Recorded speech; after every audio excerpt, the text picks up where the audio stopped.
Einer der Fragen, die in den Videokommentaren mal gekommen sind oder wo wir angerufen werden, ist immer so, was sind denn so meine Top 10 der Korallen, die ich als Erstbesatz nehmen würde und vor allem warum. Da gehen wir jetzt mit euch einfach mal durch die Anlage durch. Ich gehe mal so wild durch, als wenn wir jetzt ein Becken neu einrichten würden. Schauen wir mal, was es so Passendes für euch bei uns so gibt.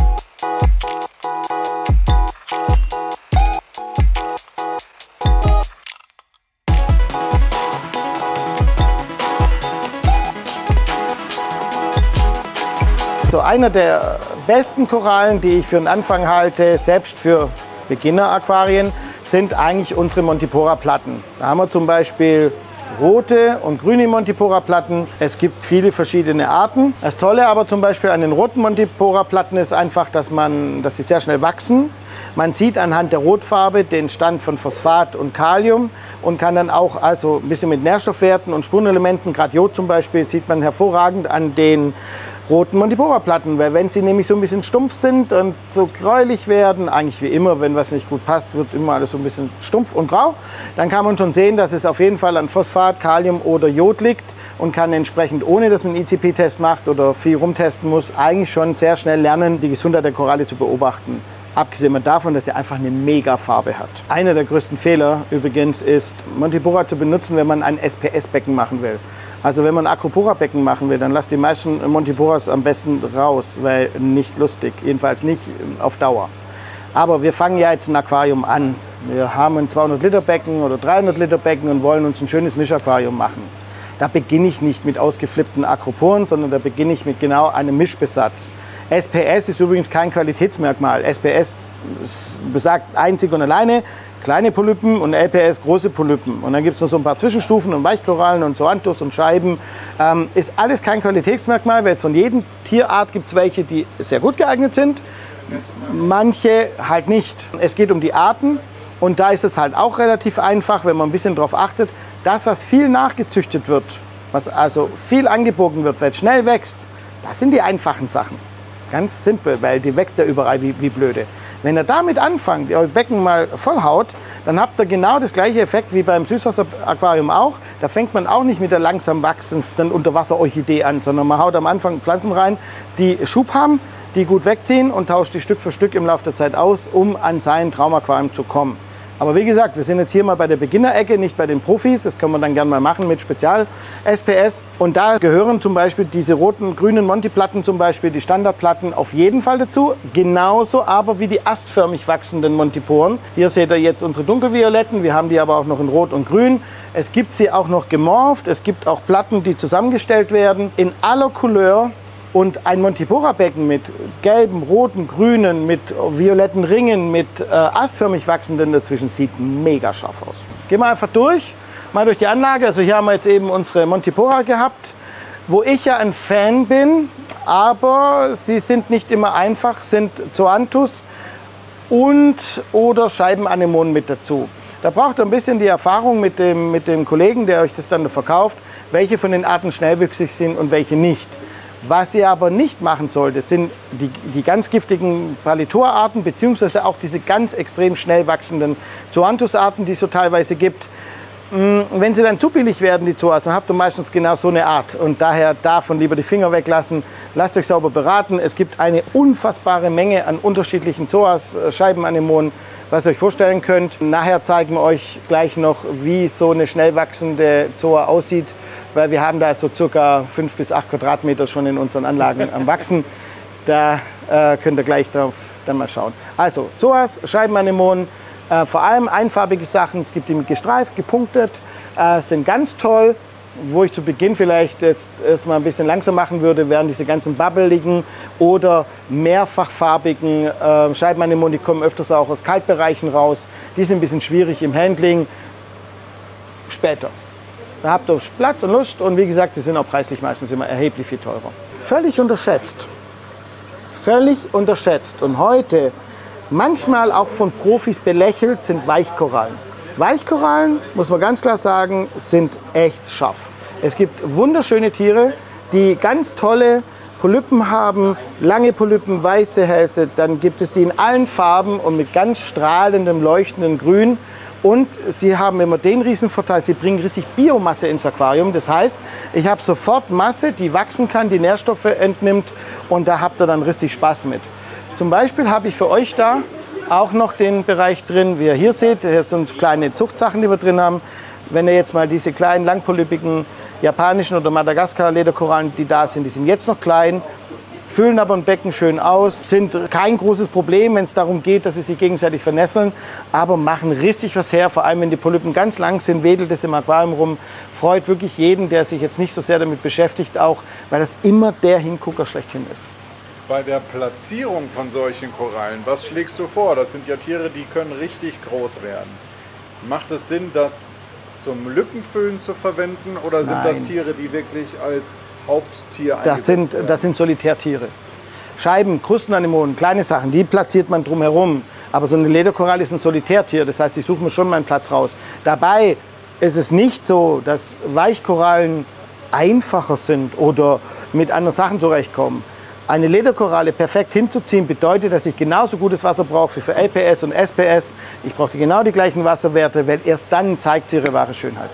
Völlig unterschätzt, muss ich sagen. So, und jetzt gehen wir mal an unsere Zuchtanlage dran. Sind gerade die Kollegen auch gerade dabei, so ein kleines bisschen die Tiere durchzugucken, die wieder hinzustehen, also die tagtägliche Arbeit, die wir halt eben auch machen.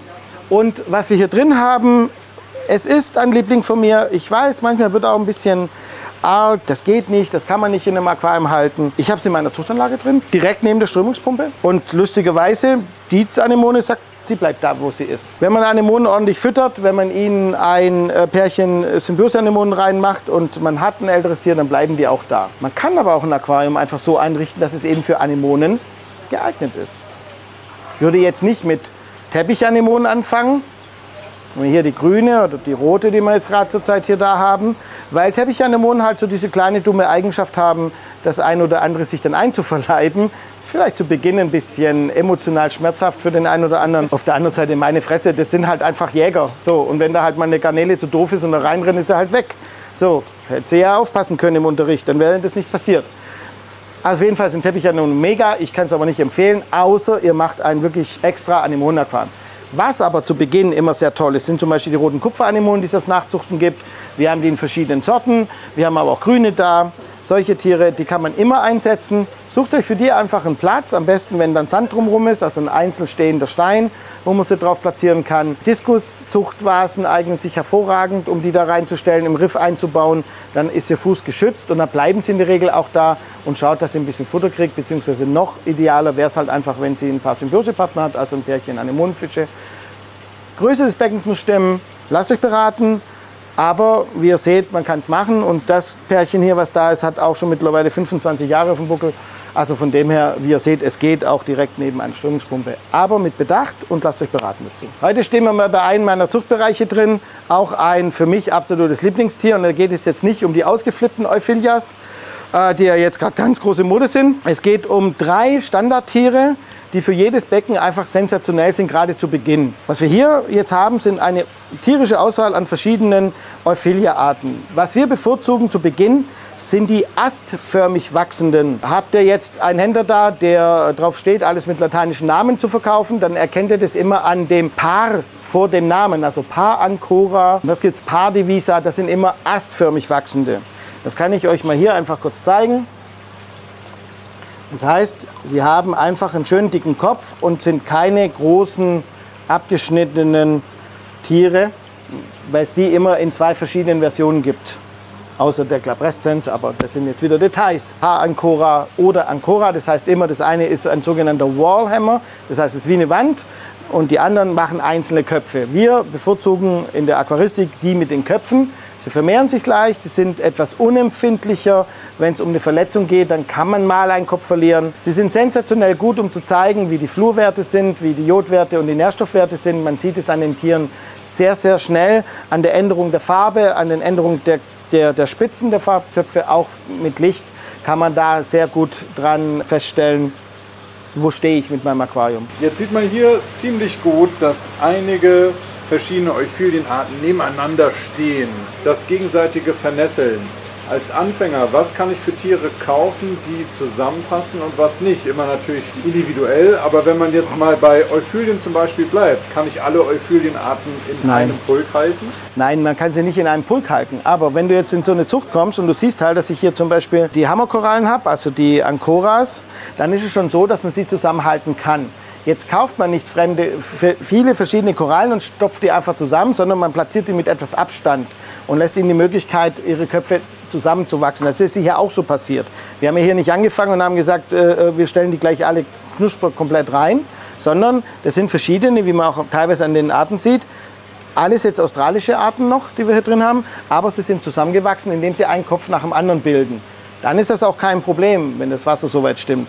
Es ist aber schon so, es ist nicht ganz einfach, immer auszuschließen, ob mal eine Art stärker wird, schwächer wird. Deswegen muss man auch im Nachgang immer mal wieder eingreifen. Da ist es aber hilfreich, man schickt ein Bild zum Händler und zu seinem Mentor, wie auch immer, und sagt dann halt, du, was meinst du, können wir die noch stellen oder nicht, und probiert man es aus. Man sieht es bei den Tieren eigentlich schnell. Deswegen bin ich auch kein Freund von solchen Tieren wie Galaxeas, zum Beispiel Kristallkoralle, weil das ist so eine A-Punkt-Koralle, die macht es auf jeden Fall platt. Also da kannst du machen, was du willst, so schlecht kannst du gar nicht sein. Die kommt rein und ab dem Moment ist ihre Aufgabe, alles im Umkreis von 40 cm umzunieten. Und das macht die auch. Deswegen ist es kein Anfängertier, auch wenn es einfach zu halten ist. Was wir jetzt auch noch sehen, wenn man etwas drüber schaut, dann seht ihr jetzt da drüben Alveopora, die Verwandte der Gonioporen, also der Margaritenkorallen. Goniopora ist immer ein bisschen komplizierter. Das sind meistens diese schönen Tierchen mit ganz viel Farbe, mit Rot und Gelb und was heute gerade momentan da ist. Das sind die Goniopora. Die Alveopora zeichnen sich, vor allem diese Art zeichnet sich aus durch ein unfassbar tolles, metallisch leuchtendes Grün, das immer besser wird, je länger man das Tier hat. Sie wachsen schnell, sie sind unempfindlich, sie entnehmen dem Becken wahnsinnig Nährstoffe. Und die grüne Farbe bei den Alveopora, auch bei den Goniopora, wenn man sie mit reinnimmt, da kann man sehr toll den Mangangehalt sehen, aber eben auch den Jodgehalt und den Bromgehalt, der für diese unfassbar tolle Fluoreszierung sorgt. Auch dieses Glitzernde nachher im Licht drin, wenn man sich mal ein bisschen Zeit hat und schaut sich in der Nähe an, was die Kamera eigentlich so immer nie zeigt. Aber die glitzern wirklich an der Oberfläche drauf in so einem grünen Brillanz, also wirklich mega. Eine meiner Lieblingskorallen, auch wenn es so ein klassisches Standard-Anfängertier ist. Das Ding, du kannst es auch überall hinstellen. Ja. Ne? Du kannst es an die Rückwand kleben, du kannst es unten reinmachen. Hammer. Und wir hatten schon in unserem Schaubecken, das ja leider nicht mehr existiert, hatten wir schon Köpfe da, die dann also praktisch fast 50 Kilo gewogen haben. Und da weiß man dann auch, wo die Ballingshalse hingehen. Also da sieht man es und da macht es Spaß. Bleibt bei den günstigen Arten, grünen Arten, die leicht goldenen Sachen nachzuchten, habt ihr wenig Stress mit. Bei Euphyllien, kleiner Tipp am Rande, die Gesundheit hängt sehr stark davon ab, wie die Fluoridwerte sind, wie die Halogenwerte sind. Also da lohnt sich ICP immer. Ein Klassiker und absolutes Top-Tier wäre Kaulastrea. Das ist die Art, das ist jetzt eine Sorte, die grün metallic ist bei uns unter sehr starkem Licht aktuell, das heißt ein bisschen hell. Ein total geiles Tier, wenn es darum geht, festzustellen, wie ist denn mein Zinkgehalt. Kaulastreas reagieren sehr stark auf Zink. Also je aufgebauschter sie sind, je größer sie sind, abhängig jetzt mal vom Licht, muss darauf geachtet werden, dass der Zinkgehalt ausreichend hoch ist und darin erkennt man ihn. Sobald sie blass werden, sobald sie sich ein bisschen einziehen, kannst du einen drauf lassen, Zink passt nicht ganz sauber rein. Von dem her ist Kaulastrea, was das angeht, die perfekte Anzeigekoralle. Macht es Sinn, solche Tiere einzusetzen, wenn man einen erhöhten Zinkwert hat, um den Zinkwert speziell zu senken? Nein. Das hat damit gar nichts zu tun. Es geht nur damit zu tun, dass wir halt verschiedene Tiere haben, die unterschiedliche Ansichten haben bzw. reagieren. So, wir haben ja eine Kupfervergiftung, sterben Tiere in einer bestimmten Reihenfolge ab. Man erkennt also die Kupferdosierung, die Überdosierung von Kupfer zum Beispiel an dem Ableben verschiedener Arten, in welcher Reihenfolge das ist. Dann weiß ich, alles klar, ist Kupfer, brauche ich gar nicht messen. Das Gleiche ist halt, wenn wir mit Strontium zu tun haben, wenn wir mit Zink zu tun haben. Wenn wir mit verschiedenen Elementen zu tun haben, gibt es verschiedene Tiere, wo wir wissen, darauf gucke ich. Was mich jetzt praktisch zu meiner Hauptlieblingskoralle gibt. Übrigens ist es eigentlich eine Stuttgarter Koralle, die gibt es in der Natur auch nicht. Und das ist unsere Milka. Milka ist eine Stylophora, stammt ursprünglich aus dem Roten Meer, lebt dort auf den Ergs in maximal 2-3 Meter Wassertiefe, hat also so etwa 100.000 Wattstrahler direkt drüber und sieht dort völlig anders aus. Im Laufe der Jahre in der Aquaristik hat sie sich entwickelt zu einem violetten Tier mit tollen Polypen, schnellwüchsig, eine tolle violette Farbe. Und die ist ein perfekter Anzeiger für Jod zum Beispiel und auch Phosphat. Weil eine Stylo, eine Milka, die leuchtet. Hat sie genug Nährstoffe, stimmt die Balance der Nährstoffe, sind die Polypen draußen und sie leuchten und hat dann auch so schöne kleine silberne Spitzen auf den Polypen. Richtig gut seht ihr aber an den Wachstumsspitzen, wenn diese einen ganz leichten grünen Schimmer haben. Ist das der Fall, habt ihr auf jeden Fall um die 60 bis 70 Mikrogramm Jod drin. Weil das passiert nur dann, wenn es genauso zwischendrin ist. Stimmen die Nährstoffe nicht, stimmt die Salinität nicht, dann zieht das Tier sofort die Polypen ein, es wird sofort so stumpfig und nicht ganz gerade und das könnt ihr richtig sehen, noch lange bevor es ein Test euch richtig anzeigt, in welche Richtung das mit einer Milka geht. Und wie gesagt, im Meer gibt es sie nicht mehr. Also diese, so Milka, wie wir in Aquarien haben, ist eine reine Aquarienkoralle. Da du dir jetzt ja schon wieder einen Wunsch geäußert hast für ein bestimmtes Tier, dass ich ja da als Anfängerkoralle, Beginnerkoralle mit reinnehmen soll, reden wir jetzt über die Steckhornkoralle. Unterschätzt Gorgonien nicht, Claude. Ach, hör mir doch auf damit, echt. Aber ich verspreche dir, wir machen das nachher. Aber können wir jetzt bei den echten Korallen bleiben? Komm, ist das so? Also hier Steckhorns. Also ich stehe ja persönlich tierisch drauf. Steckhorns sind alle Acropora-Korallen, die wie Äste nach oben wachsen und sie sind hervorragende Anzeiger, jetzt mal abgesehen davon, dass Calcium und Nährstoffe, das ist eigentlich jede Koralle zeigt das an, aber sie sind ein perfekter Anzeiger für Nickel. Nickel ist einer der Stoffe, der dafür verantwortlich sind, dass Basalscheiben, also das Ding, was hier flach unter der Koralle wächst, das ist die Basalscheibe. Und wenn die nicht richtig wachsen, beziehungsweise da keine Ausbreitung nötig ist, dann fehlt meistens Nickel. Und Nickel ist auch so ein Stoff, der ständig nachdosiert werden muss, aber nicht ganz ohne ist. Also da kann man nicht auf Vorrat dosieren oder sowas. Deswegen, wenn man SPS hat, Montipora, solche Sachen, ist Nickel einer der Schlüssel, dass sie wirklich eine tolle Basalscheibe bilden. Okay? Und bei Steckhorns richtig geil. Erstens, sie vertragen Licht. Zweitens, man kann sie mit Weichkorallen, mit Scheiben kombinieren. Die brauchen das sogar. Die passen nicht so richtig in ein High-End, nährstoffloses SPS-Super-Aquarium, sondern die mögen eigentlich, wenn Lederkorallen, Weichkorallen mit drin sind, weil dieser Zucker, den die abgeben, davon profitieren die und wachsen toll. Und die Farben, wenn du eine grüne Enzmann-Steckhorn drin hast, eine rote dazu und eine blaue mit Spitzen, dieser Farbkontrast im Aquarium müsst ihr so hinstellen, dass sich diese Komplementärfarben gegenseitig verstärken. Und dann kriegt ihr dieses Design auch raus mit euren Lampen, das viele Aquarienprofis machen. Wenn ihr euch genau drauf guckt, kombinieren sie nämlich immer genau diese Geschichten. Grün, blau, gelb, rot, immer dazwischen setzen und dann wirkt das richtig geil. Braucht man auch keinen Filter und den Photoshop-Regler hochziehen, weil die haben Farbe. Und das sind alles Acroporen? Das ist jetzt Acropora. Aber dieses Steckhorn, also Enzmann, Florida, gut, bei der roten Red Robin würde ich jetzt schon preismäßig erstmal später damit beginnen. Aber es gibt Blue Steckhorn, es gibt grüne Steckhorns mit roten Spitzen drauf, es gibt die Florida mit blauen Spitzen drauf. Die Enzmann gibt es, also Yonge heißt die oder Tumida, gibt es in ganz verschiedenen Variationen. Die kann man alle miteinander vermischen und sie kommen auch mit Zoas und solchen Sachen zurecht. Bei denen ist es auch nicht so ganz schlimm, wenn mal die Basalscheibe nicht so will oder zugewachsen ist, weil sie wachsen oben einfach weiter. Da gehört es zur Natur, dass unten auch mal was abstirbt. Ähnlich wie übrigens bei den Seriatoporen oder Pozzi sowas, da gucken wir uns gleich noch an als mein Beginnertier. Da hinten stehen ein paar Gorgonien übrigens. Wir haben also auch welche, wir kriegen die auch hin, so ist das nicht. So, das sind sogar Arten dabei, die du noch nicht hast. Aber gut, am Zuchtbecken, weil wir auch in unsere Zuchtbecken immer ein Tier drin haben oder zwei Tiere drin haben, und zwar das sind die Seriatopora. Ich glaube deutsch Christusdon-Koralle. Lassen wir die Religion mal aus dem Spiel. Es handelt sich um astförmig wachsende, auch wieder SPS. Ich nehme jetzt mal eine raus. Wir haben jetzt auch mal Tageslicht geschaltet, damit die Kamera wieder toll arbeiten kann. Gibt es in Rot, gibt es in Pink, gibt es in Grün, gibt es in Grün mit gelben Polypen, gibt es in allen möglichen Variationen. Von jedem Züchter hat fast so wieder seine eigene Art, eigene Ausfärbung. Wächst schnell wie blöd, braucht aber Strömung. Sie stirbt gern unten ab, wenn da zu wenig Strömung drin ist. Also da muss man richtig durchballern. Aber eins meiner absoluten Favorite zu Beginn, eben weil ich auch wieder da die Chance habe, immer Farbakzente verteilt hinzusetzen und dieses Rot wirkt halt auch immer besonders gut neben Grün, indem ich dann halt eben eine rote und eine grüne Seriatopora nebeneinander stelle, die einfach schon durch ihre unterschiedlichen Wuchsformen und auch, wenn ich sowieso die Strömung dahin ballere, dann habe ich hinter diesen Tieren wieder einen guten Platz für Scheiben-Anemonen, die ich dann zum Beispiel als blaue Scheiben-Anemone, als violette Scheiben-Anemone für einen hervorragenden Farbkontrast sorgen kann. Also Seriatopora in jeder Variation, Anfängerkoralle, Beginnerkoralle, perfekt geeignet für. Kann von oben bis unten platziert werden. Wo man ein bisschen aufpassen muss bei schnellwüchsigen Korallen, dass sie nicht das Becken zu sehr abschatten. Also wenn man zu sehr an die Seite geht, dann bleibt dieser hintere Bereich so dunkel, so groß und so wenig beströmt, dass dort dann Probleme auf Dauer mal entstehen können. Aber ehrlich, wenn das Becken wächst, ist es an sich eigentlich normal. Irgendwann ist jedes Becken einfach zu klein. Ich weiß ja nicht, wie du es jetzt schneidest, aber jetzt haben wir natürlich viel SPS gehabt eigentlich, wo jeder sagt, zu Beginn SPS geht gar nicht. So, aber doch, tatsächlich, SPS gehen gut, wenn man die richtigen heraussucht. Ein paar haben wir ja schon gesehen. Viele Colastrea waren ja immerhin LPS. Hier haben wir jetzt zum Beispiel so eine typische Beginnerkoralle, die sehr gern auch gekauft werden. Wir haben Montipora, wir haben eine Art von Ceratopora, wir haben eine blaue Acropora, die von dunkel bis stahlblau werden kann. Wir haben Stylophoren, Verwandte der Milka.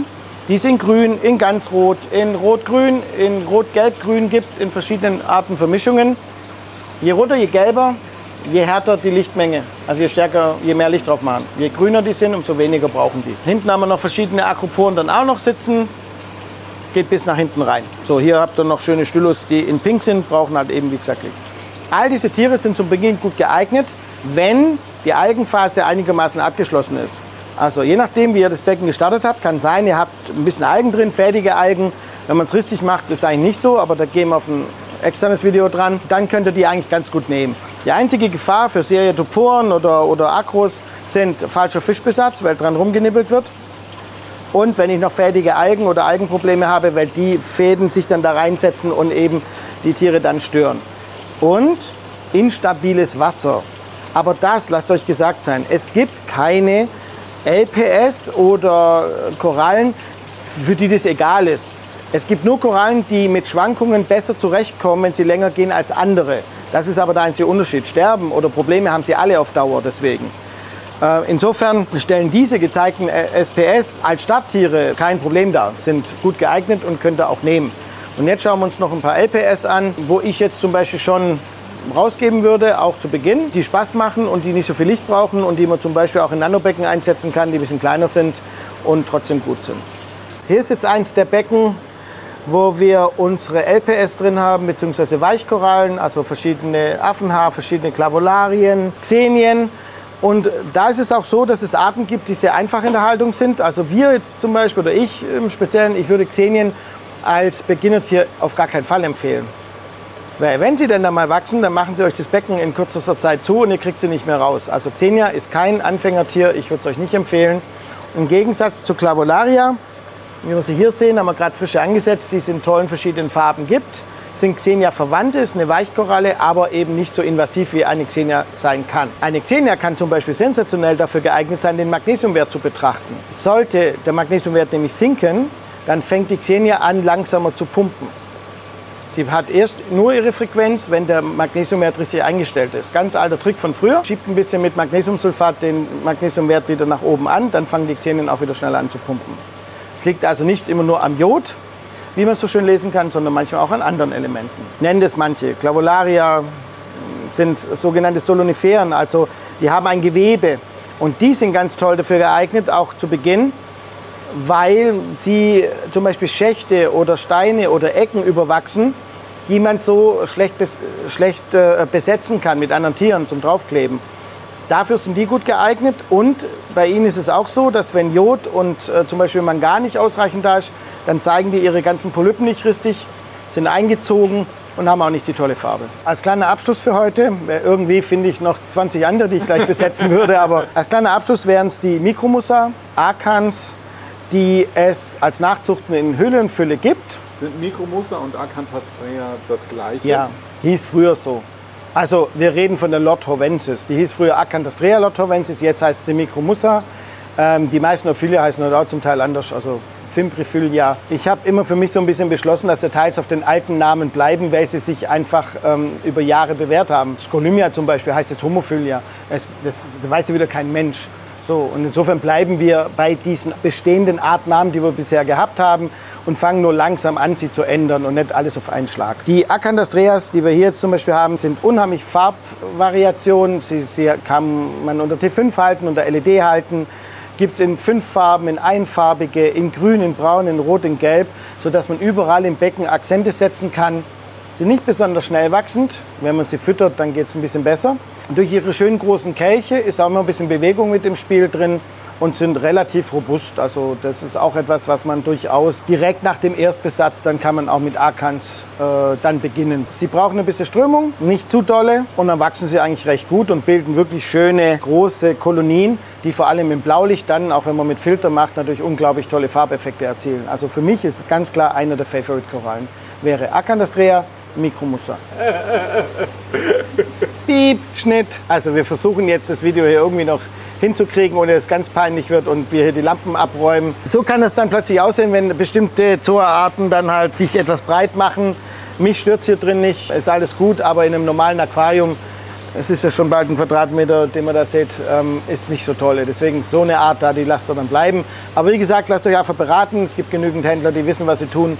Und dann kriegt ihr auch die richtigen Arten und es macht auch Spaß. Wie gesagt, behaltet eher so ein bisschen die Stackhorns, die Seriatopora, Pozzis, all diese Arten. Ich könnte noch zig mehr zeigen. Ach, ich habe was vergessen. Gott sei Dank ist mir es noch eingefallen. Also es gibt noch etwas. Es gibt also auch tatsächlich sogenannte Hornkorallen. Ach was. Ja, weiß auch nicht, warum ich die plötzlich vergessen habe. Sowas. Also da gibt es ganz tolle, die so braun sind und dann mit braun mit bisschen was dran und manchmal auch ein bisschen violett. Und die sind ganz toll, weil die so schön nach oben wachsen und das Horn bestehen und so ein bisschen rumwedeln. Also ich finde die super, ich finde die auch ganz klasse. Es soll den einen oder anderen geben, der da ganze Becken mitmacht. Ob das ein perfektes Anfängertier ist, weiß ich nicht so richtig. Aber sie sind zum Beispiel gut dran zu erkennen, ob man genug Brom im Wasser hat, weil sonst kann die das Horn nicht bilden und nicht aussehen. Es sind ganz tolle Anfängertiere, solange das solche sind wie die da. Aber es gibt halt auch leider welche, die Azoxanthelat sind. Also wenn sie dann ganz orange, ganz gelb, ganz rot sind, kein Anfängertier, weil sie keine Zooxanthellen haben, also keine Algen haben und sie von Licht ernähren können.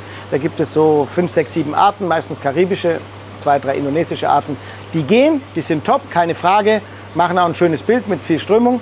Aber lasst als Beginner die Hände weg von diesen gelben und solche Sachen, die keine Zooxanthellen haben, also sogenannte NPS-Korallen, nicht photosynthetisierende Korallen, da müsste es NPC heißen, NPK heißen, aber was soll's. Ihr wisst, was ich meine. Super. Und freut den Tobi hinter der Kamera, dass seine Tierchen jetzt auch noch genannt werden. Musste ich also tun, ich war praktisch gezwungen. Ich finde sie ganz toll.